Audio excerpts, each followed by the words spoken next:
Maraja. You look at the lives of many of the scholars who have reached at that highest level.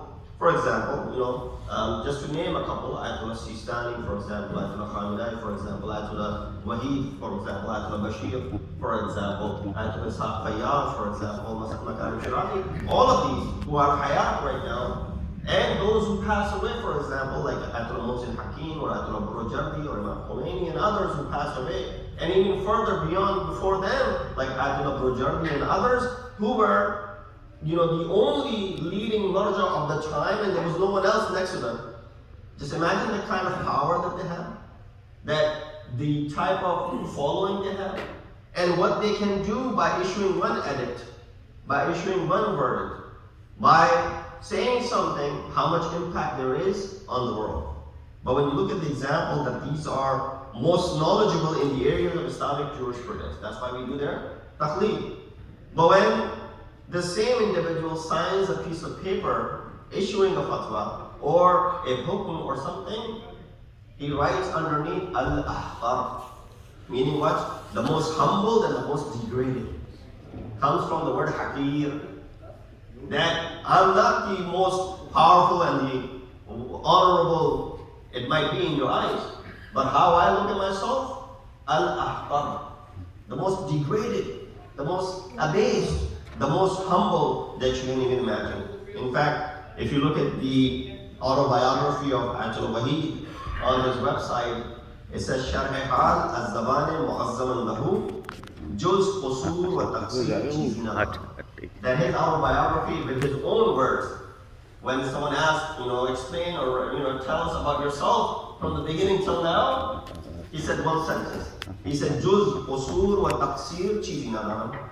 Aside from negligence and fault, I have nothing in my life. You are the leading most barad in the world. Your followers are in millions, and how much power you have, yet the level of humility and so it is possible. So I just gave these examples to tell you that person can reach that level of fame and power at the same time, but at the same time remain what? From rebellion, remain away from causing tughyan or rebellion against others or oppressing others. On the contrary, a person like me, spending a few years in Hawza, considers myself to be the most knowledgeable, and if anyone comes about questioning or contradicts me, then the hell will break loose as far as that is concerned. You look at Hazrat Sulaiman alayhi salam, he had a lot of wealth, and he possessed the biggest kingdom ever. In fact, he asked Allah subhanahu wa ta'ala, give me a kingdom no one ever had before. And so Allah subhanahu wa ta'ala gave him that kingdom. Not only that he ruled over people, humans, but he also ruled over animals and birds and insects and all of those. Although we believe that all the imams and ma'sumin and anbiya are the same way. But we actually physically read in Quran, so speaking, that we see that in his assembly they were, attentive, were who? The animals and the birds. So he had the biggest kingdom there could be ever imaginable. But when you ask him, where do you get this big kingdom and all the power that you possess?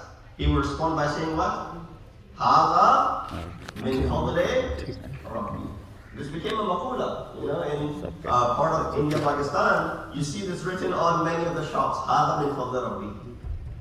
What does that mean? That is from the fadl and the grace of my Rabb. Oh Sulaiman, you have such a huge kingdom. You rule over all these men, jinn, humans, and animals and birds and insects. He says, Hada min fadli Rabbi. Nothing is from me.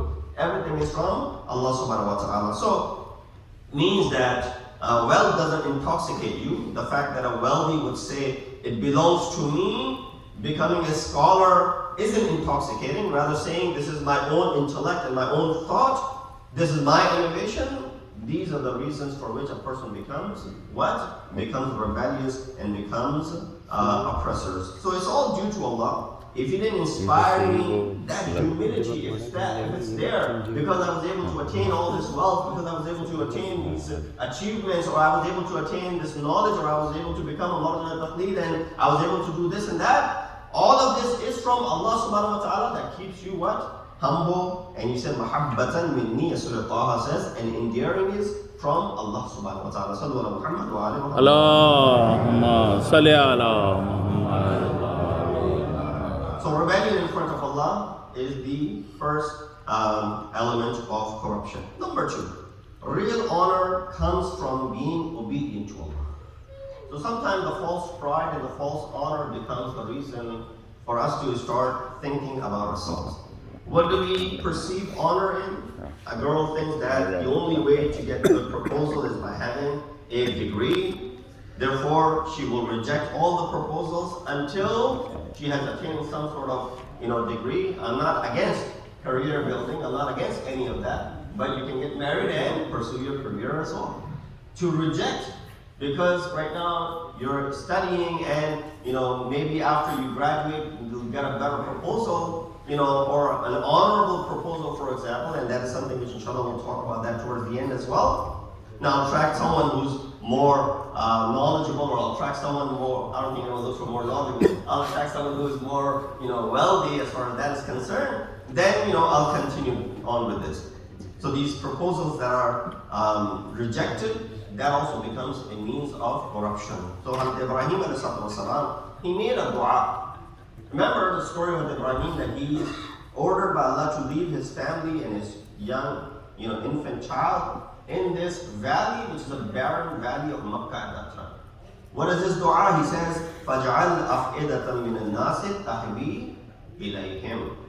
That Allah make the hearts of the people, fond of them. I'm leaving my family, my wife and my children, or my child in this valley based on your hukum. All I want is that people love them. I don't want, this is a natural desire for anyone. If you leave your family somewhere for a time being, what do you want people to do? You want them to take care and look after them. So he made that. Now, look at one of the beauties of Ibrahim was what? Is to go ahead and build this Kaaba, or to rebuild the Kaaba. Kaaba was originally built by Adam alayhi salam. So Hazrat Ibrahim and Ismail did what? They rearranged and then re-erected this Kaaba, which was already there and was brought down, for example, many times.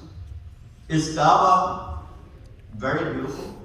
Someone might ask, is a beautiful building? Is it a beautiful building? What is it? It's just a few black blocks stacked up on top of each other, and there isn't really much engineering skills, to be honest with you, right? Anyone can really build a Kaaba. It does not require much engineering.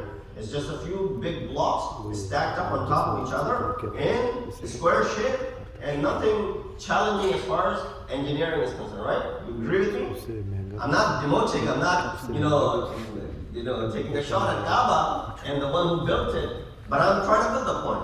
From the engineering perspective, there's not much to amuse and amaze, right? Nothing mesmerizing as you see in the world, different, fixtures and different monuments that are built. You look at them and then they appeal to you.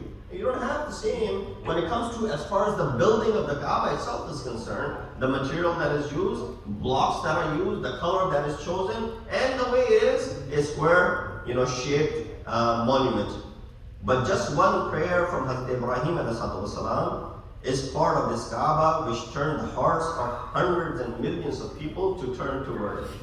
Hazrat Ibrahim made this dua, oh Allah, make their hearts turn toward them. So the false honor is also an element of corruption.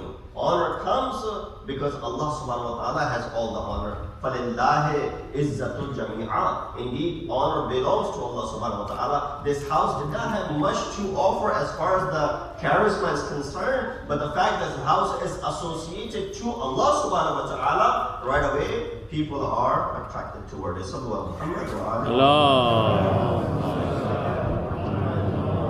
Number 3, following your nafs is also an element of corruption. We read in Surah Mu'minun, ayat 71, وَلَوِ اتَّبَعَ الْحَقِّ أَهْوَاءَهُمْ لَفَسَدَتِ السَّمَاوَاتُ وَالْأَرْضُ. Had the truth followed their desires, the heavens and the earth would have surely fallen apart along with those who are in them. So following one's nafs, meaning what? Being obedient to one's nafs. Have you not seen the one who took his nafs as his ilah, that as his Lord, as his worshipper? If we follow our desires, not only we can corrupt ourselves easily, but we can corrupt everything that is around us as well, as this ayat is mentioning. We speak based on the desires, we give vote based on the desires, we choose a profession based on the desires, we conduct marriages based on our desires. All of these things are done because of what my nafs wants.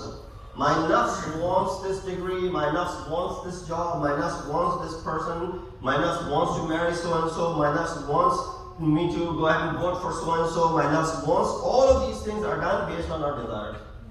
When all of these things are done based on our desires, then of course we will, when it comes to other matters as well, will definitely fall and make mistakes. Quran says, if we went after desires, the earth and the skies will be corrupted. On the contrary, there's a path of Islam. Surah Baqarah 12 says, In Allah innahum humul mufsidun. When it points out the corruption, it said, behold, they are themselves the agent of corruption, but they are not aware. So what happens sometimes is that individuals who are following their desires, following their nufus, in doing all of these things, they become the element themselves. So now we're discussing what are some of the external elements. This individual himself becomes the element of the corruption in the society himself. You know, when you read the ayat which talks about the fuel of Jahannam, right? Fuel of Jahannam, what will the Jahannam be burning? So you have fuel, what do you use? You use logs, you use wood, you use anything that burns. He says, no, the humans will be the fuel of Jahannam itself. Jahannam ki aag ka indhan khud insan hoga. Similar is the case over here, that insan will become the element of corruption. Now, for people look up to the leaders of the society. Now, leaders in society has a big role to play. Quran in Surah Naml says, قَالَتْ إِنَّ الْمُلُوكِ إِذَا دَخَلُوا قَرِيَةً أَفْسَدُوهَا. Same word fasad is mentioned. She said, indeed, when kings enter a town, they devastate it. Of course, when Shiva, Bilqis, she said that regarding Hazrat Sulaiman, that he will enter the town, and usually the muluk, when they enter the town, what they do? They go ahead and devastate it. If we are concerned about the corruption in the society, we can easily blame the leadership for causing it. But we must all play a role in preventing it from corruption. We're all answerable in that regard. Of course, at the level that we are at. But someone who's been trusted and vested with some sort of power, then using their power to cause corruption or to eliminate corruption is going to be much more higher. So therefore, if an action is presented by a leader of a society, a community, whether it's in the form of a political figure, whether it's in the form of a religious leader, that will set examples for others to follow along. And he or she can either promote corruption, or he or she can also eliminate this corruption. So Quran talks about this as well. We read in Surah Ahzab, Ya Nisa al-Nabi, Lastunna ka'ahadin min al-Nisa. We talked about Surah Ahzab in the month of Ramadan. I'm sure some of you still have recollections of that. That Allah subhanahu wa ta'ala did not say to the wives of the Prophet that you are different human beings. He said, no, Lastunna ka'ahadin min al-Nisa. You are not like all the ordinary women.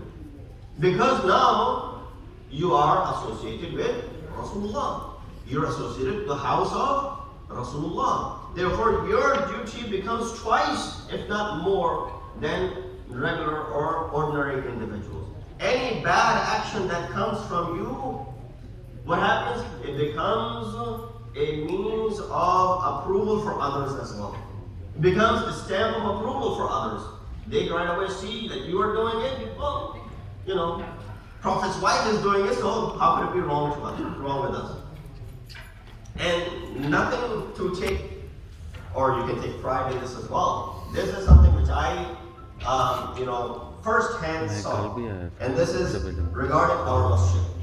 That I was traveling in the month of Muharram, and I had gone to another place, Virginia, and we were reciting majlis over there, and one of the main organizers of the majlis came, and they said to me that, Maulana, we kept so-and-so speaker away from coming to our center, because of the controversial stuff that he has said.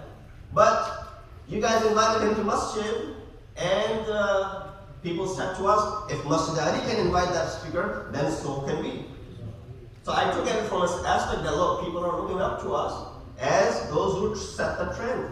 That if something is approved here, then it's okay for us to do it as well. If something is disapproved over here, then we should refrain from doing so as well. So I took it both ways. I felt good that people are looking up to us, that we are setting the trend.